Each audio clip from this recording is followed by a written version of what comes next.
What's up, Tube? Kriss Vector here.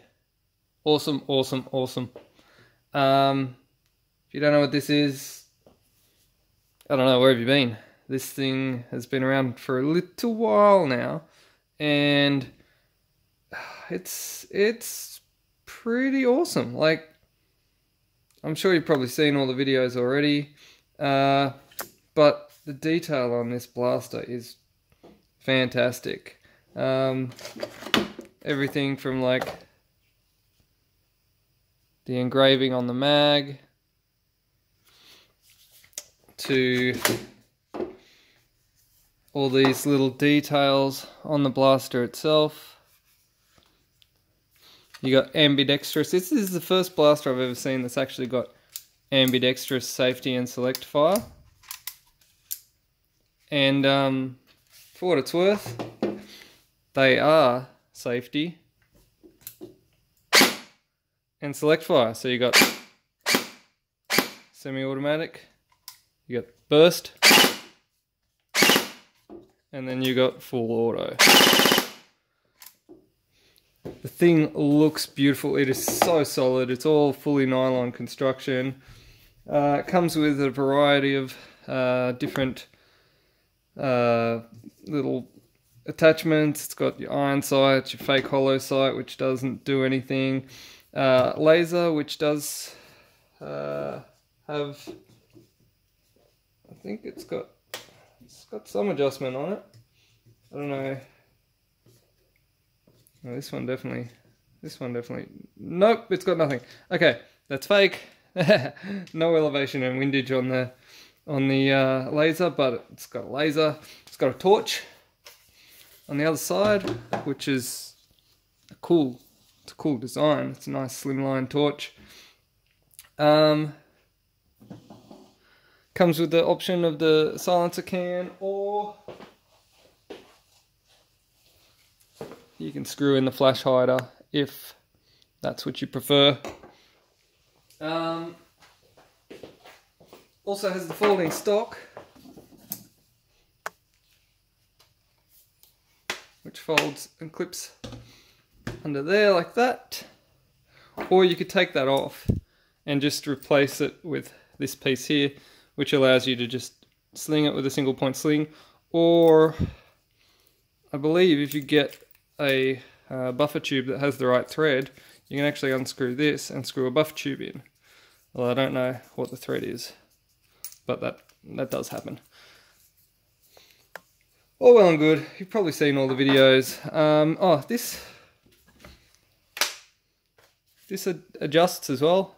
It's got a few adjustments there, albeit you have to undo 4 screws to be able to adjust it. So that's a bit, probably a bit ordinary. I guess once you've got it set in the place you want it to be, you're not going to move it around that much anyway. But I don't know, having some sort of quick release would have been nice. This foregrip's a bit cheap. It's a cheap plastic foregrip, which is a little bit disappointing considering the whole rest of this thing is all nylon and it's real nice construction, and this grip is chatty. But with the design of this, I mean, you can grab on here anyway on the front, and that gives you let me just fold this so it's a bit more compact. If you are grabbing on the front there, it gives you a good hand placement for mag release anyway, so you're ready to go there. Either way, looks like a nice blaster. Does have a mag prime function. You can hear it there, it works. It's cool. Good feature. I love a blaster with a mag prime. Comes with a MOSFET standard. For those that are interested in MOSFETs, yeah, that's a thing. All very nice. None of you guys care about that. There's plenty of other channels you could go to if that's what all you're interested in. The reason you're here is because you want to see what's inside it. Let's do that. I might chrono it. I might chrono it first just for science. Let's do that first. Here we are. One of the reasons that I am doing this chrono thing is because I've seen the videos on YouTube. I know what they're supposed to chrono at, but it's become apparent that my chrono reads a little bit lower than most other chronos, so for comparative purposes, I just wanted to see what it reads like on my chrono.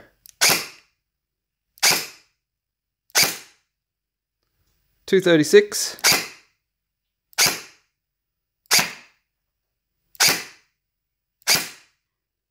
2:33. Am I not shooting this straight or something? I'm getting a lot of timeouts.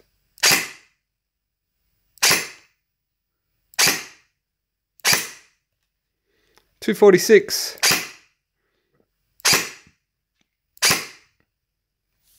I'll switch it into auto and see if that helps. 2:28. 2:22. 2:24. 2:19. 2:20s. It's interesting. I'll put it back in as semi. 2:30.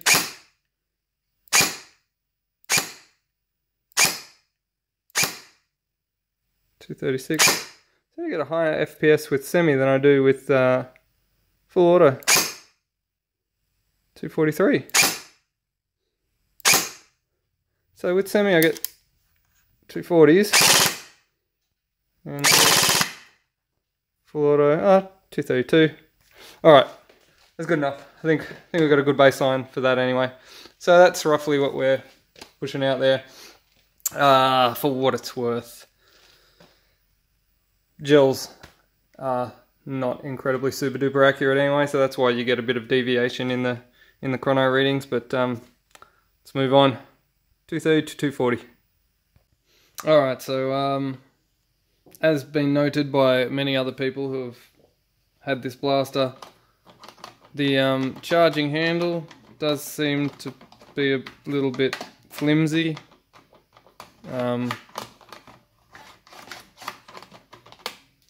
Stands true, it is what it is. And the other thing is the top rail is not attached at all to the blaster. It's just, it slides onto another rail, so that whole rail can slide.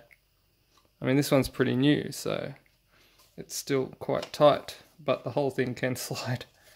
I have seen videos where they're really loose, but this one's not too loose. It seems okay. Now let's start stripping this down. I'm sure part of the reason that these are loose is because they probably have to come off for teardown.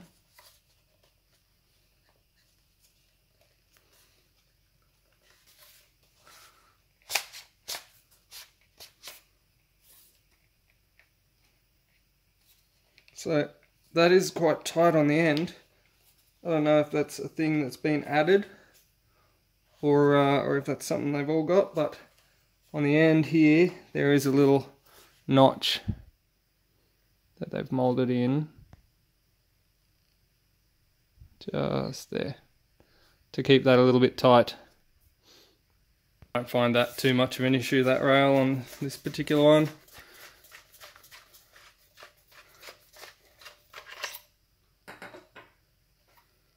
Standard nylon tube barrel, which comes on most blasters. Although these little screw-on nylon outer barrels that go on there do hold it quite tight, quite a lot tighter than the M4A1s or the Scars or anything like that. So it's actually okay, but I'm going to chuck an alloy barrel into this anyway because that's what we do. Take a look at that rail mount. That is real hardware. That's an actual bolt. You know I love good hardware.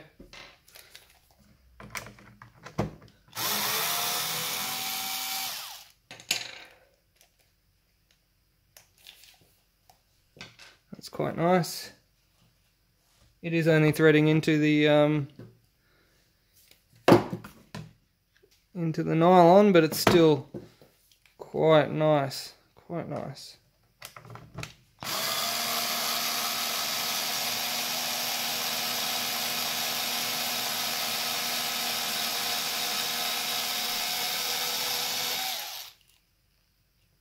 Look at that. That's a decent sized piece of hardware.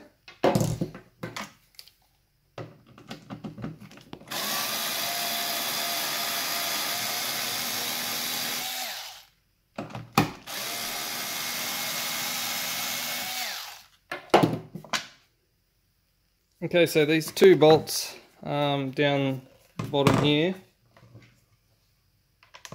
they actually hold on the this orange plate on the bottom, and if you pop that plate out, that's actually your spring retainer. So that's cool. Makes it pretty easy to upgrade springs if you want to upgrade springs. Let's chuck this spring on the spring dyno. Alright, so that's an 11 centimeter spring, that one.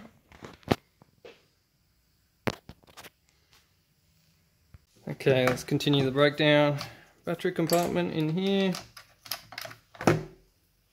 11 volt battery. I think historically these things are about 500 milliamp hours, roughly, maybe 400 if you're lucky. Alright, now we get to the fun part. All the little self-tappers. So it's interesting, the bulk of the body is held together with these really nice big pieces of hardware, and then you've got these little self-tappers just to do the rest. That's alright. The quality of the nylon's unbelievable anyway. It's very high quality blaster, so not too much of an issue.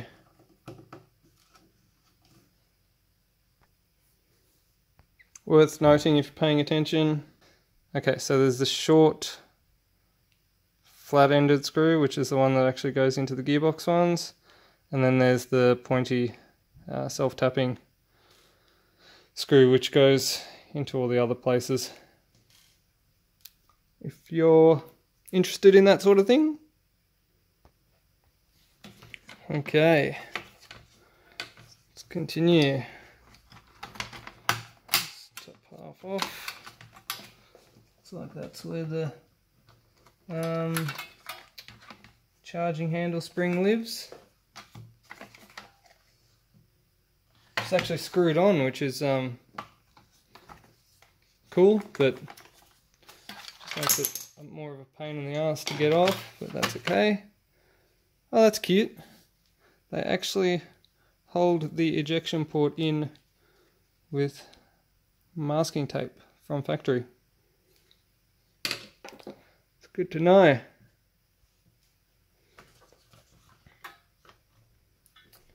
If this isn't the most complicated blaster you've ever seen,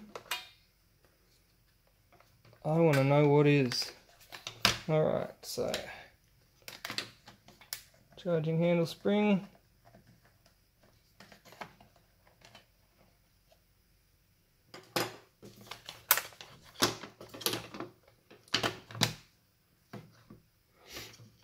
That's where your MOSFET lives. That's also where your select fire switch lives. So your select fire switch lives over here, and that's where your safety lives. That is your safety switch there. And the gearbox down in here.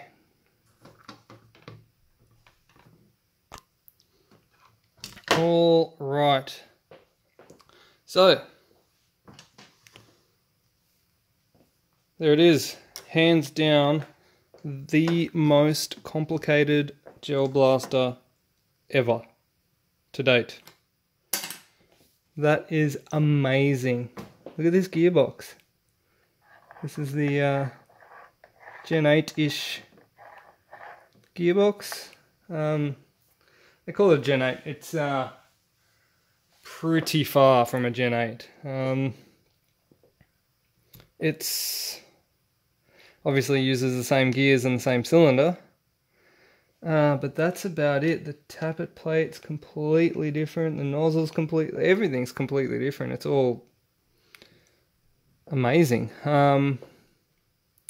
Yeah, that is something. That is something else. It's got the fancy little non-return O-ring on the T-piece, which I've seen in a couple other blasters recently. A little MOSFET in there. Wow, that is one well put together blaster. Actually, I think I said that the safety was up here before, which it is to a degree. That is actually the trigger. So the safety actually just stops you from being able to pull the trigger. So that switch is actually the trigger switch, not the safety switch. But the safety is a physical piece that goes inside there. Wow, amazing. There's the safety there, by the way. It's just a physical piece that pops down in there, stops you from being able to pull the trigger. Alright, well, we've come this far. Let's go the whole way. I might just pop this trigger out of the trigger. No, that's not a trigger. Interesting. This little micro switch is your select fire. So that runs off of the cam on your sector gear. Every time the sector gear comes around one revolution, it clicks that micro switch, which sends a signal to the FET, which obviously stops the system from running because it recognizes that it's been around one time. Alright, so while we're here, it would be almost sacrilegious not to do an O-ring. I'm going to open up this box. Now this gearbox is it's amazing in its construction. It really is something else. I wonder if I can just pop this out, this plunger.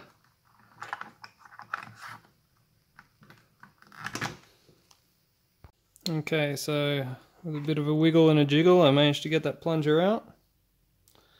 It's not too dissimilar to the standard Gen 8 plunger, albeit a little bit slimmer at the end there for the shape of the gearbox. Other than that, very, very similar. I am going to take this black O-ring off and replace it with a green one. I will do some tests first just to make sure that that's worth doing. Alright, so I have a standard Gen 8 cylinder here, and I've got the standard Gen 8 plunger with the green O-ring there.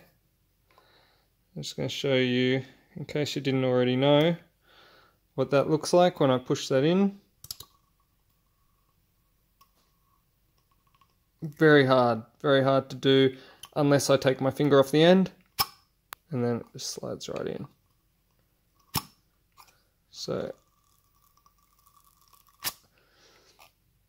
that's a very good seal on that green O-ring. Slides in and out nice and easy when finger's not on. As soon as that finger closes that up, very hard to push in. Alright. Standard, we know this, the Gen 8 standard seals are garbage, but we'll see what the standard vector seal's like. Alright, finger on.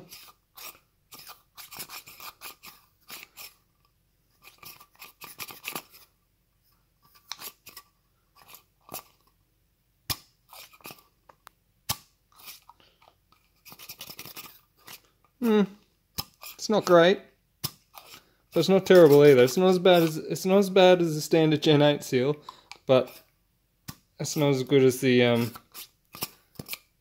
green one. So we're going to chuck a green O-ring on there as well. Now the next thing that I've noticed about this beast of a gearbox is, have a look on the other side here. It's ported. The cylinder is ported. So I am, given the degree of complex, how complicated this blaster is in its build, I am almost certain that that port is to do with the volumetric efficiency of this setup. It does have a very short barrel, so that port is probably tuned to the volumetric efficiency for this blaster. Now, if I'm going to change the barrel on this blaster, which I probably am, I want to calculate the correct volumetric efficiency and make sure that if I am putting a longer barrel on, that cylinder is in fact going to work for me. Now, can you see this? Okay, so this is a 7.4 internal diameter barrel, which is actually quite tight. This is a standard Jingming Gen 8 barrel, and it is 7.5. So already we're 0.1 of a millimeter smaller in diameter, tighter bore barrel. So the overall length of the barrel is, let's get in there with my measuring stick.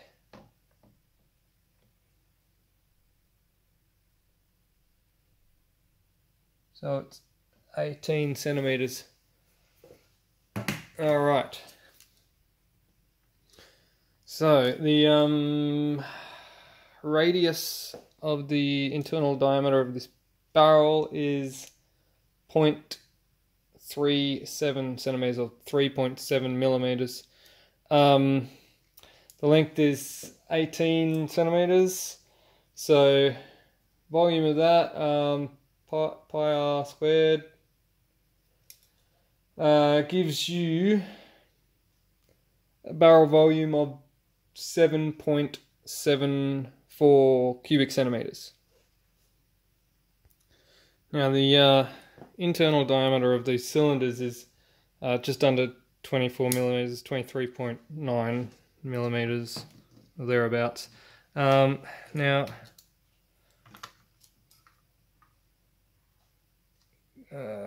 minus the, so we're looking at about 37 millimeters of actual cylinder bore after the port. So just do the old pi r squared on that one, and that gives us 16.5 cubic centimeters of volume in the plunger cylinder. So the cylinder to barrel ratio in the standard vector comes in at about 2.1 to 1 ratio. So you got roughly twice the volume here than you do there. So it's a good ratio. I can see why that is the way it is, like that. Good. Alright, so if I'm going to change that barrel, I'm going to have to get the length of the barrel that I'm thinking about putting in there, pi r squared, the radius of the internal diameter of the barrel, times the length of the barrel, give me the volume of that barrel versus the volume of this cylinder, and see if I need to replace this with a full cylinder or whether the ported one will still work well. Okay, so I've calculated the volumetric efficiency for the barrel I want to use versus the ported cylinder, and the ported cylinders, this barrel is going to be too long, so I'm going to change the cylinder out for a solid cylinder, so that should be the right ratio for this barrel. That'll allow me to put a hop up on the end here and put it inside the suppressor. Alright, so it looks like this is all coming out.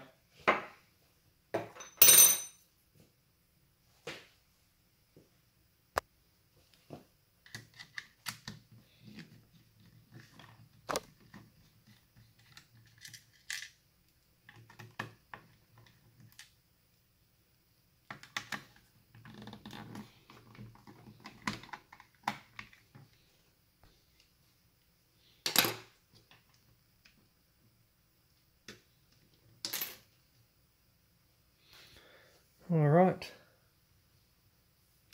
It's interesting the way this is all put together on an angle and everything like this. It's very cool. Very well designed.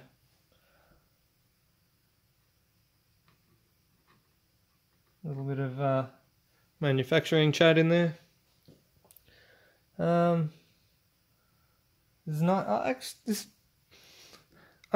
really impressed with the build quality of this blaster and like the way it's all put together.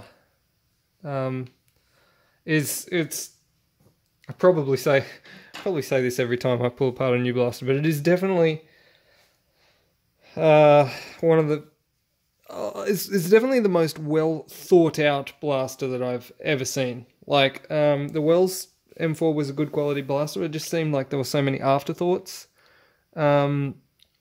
This one, like they thought everything. They thought it's been thought through so well, and just the fact that the cylinder itself is ported to the exact right amount for this barrel and everything. It's all very well thought through. It's kind of a shame that I am actually just ditching that cylinder for something something different. Oh, that's what we do in the name of modification. Alright, so I've got the new non-ported cylinder going in now.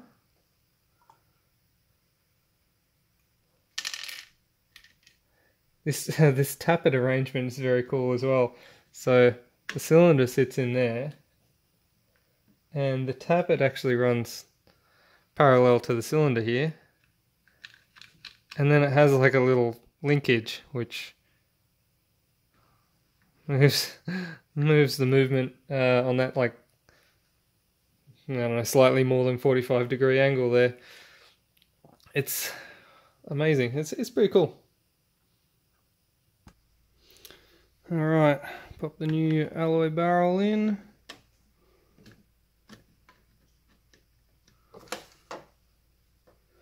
Get the plunger in there as well.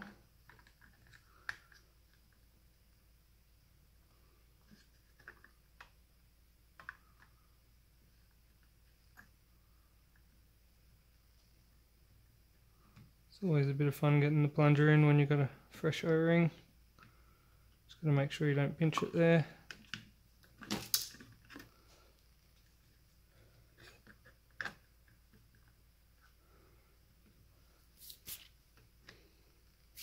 Alright, and we put this thing back together.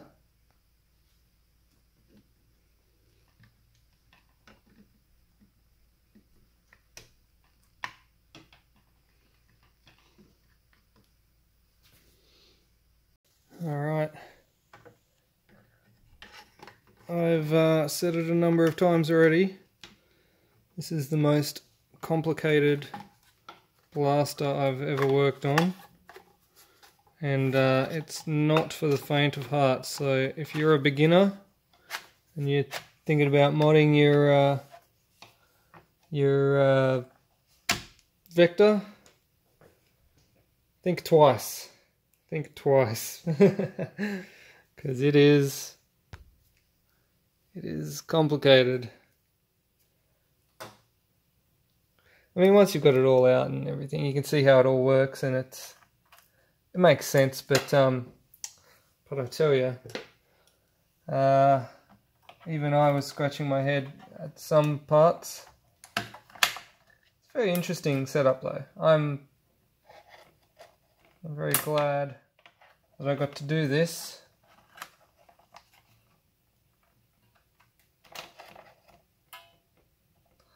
Stretching the springs over the little spring holders is always a fun task, regardless of what blaster it is. Trying to get them on there and not spring back. I do like that this one actually has a screw to hold it on there, a little screw and a washer, so once it's on it doesn't come off. Alright, and we'll continue on with this.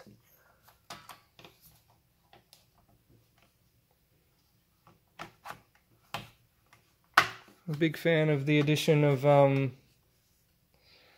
lots of hardware. That's always good. These big pins are cool. They sort of slide through the whole thing and hold it all together. Very cool. Oh, I do like this holding the ejection port with tape. That's kind of cute. I guess it's to make assembly easier because it is quite a loose part.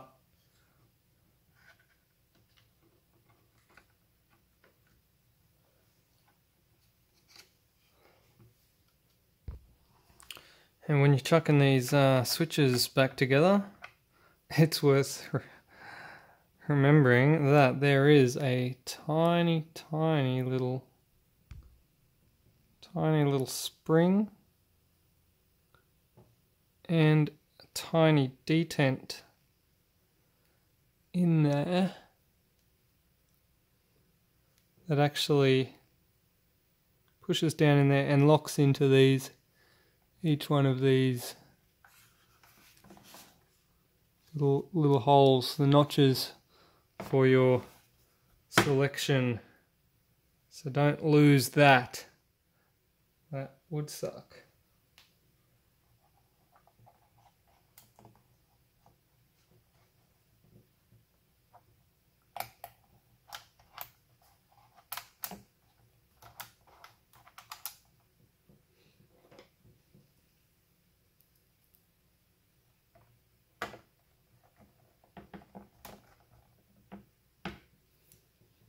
Alright, several million self-tapping screws later and a few decent pieces of hardware just to throw in the mix as well. We have it all back together.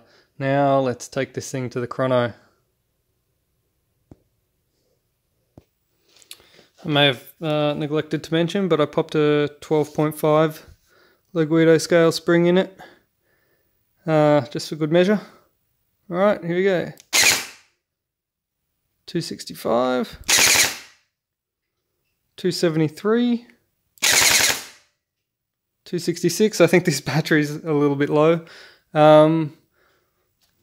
Give it another burst. 267. Yeah, I think we're out of battery. Alright, just got a battery fresh off the charger. That other one was a bit dead. I don't know what state of charge it was. Here we go. Go again. Let's chuck it into auto. Oh yeah. 270, 260, 272. Let's just go into single shot again. 264, 263, 263. Easily repeating 260s. I think that's a good spot to be in. I'm just going to give the 3-shot burst a go. Oh, that's nice. Yeah, easily repeatable 260s. I don't think it's wise to get too hectic with it. I don't want to go like overboard. Maybe a little bit more, but I think this is a good spot to be at.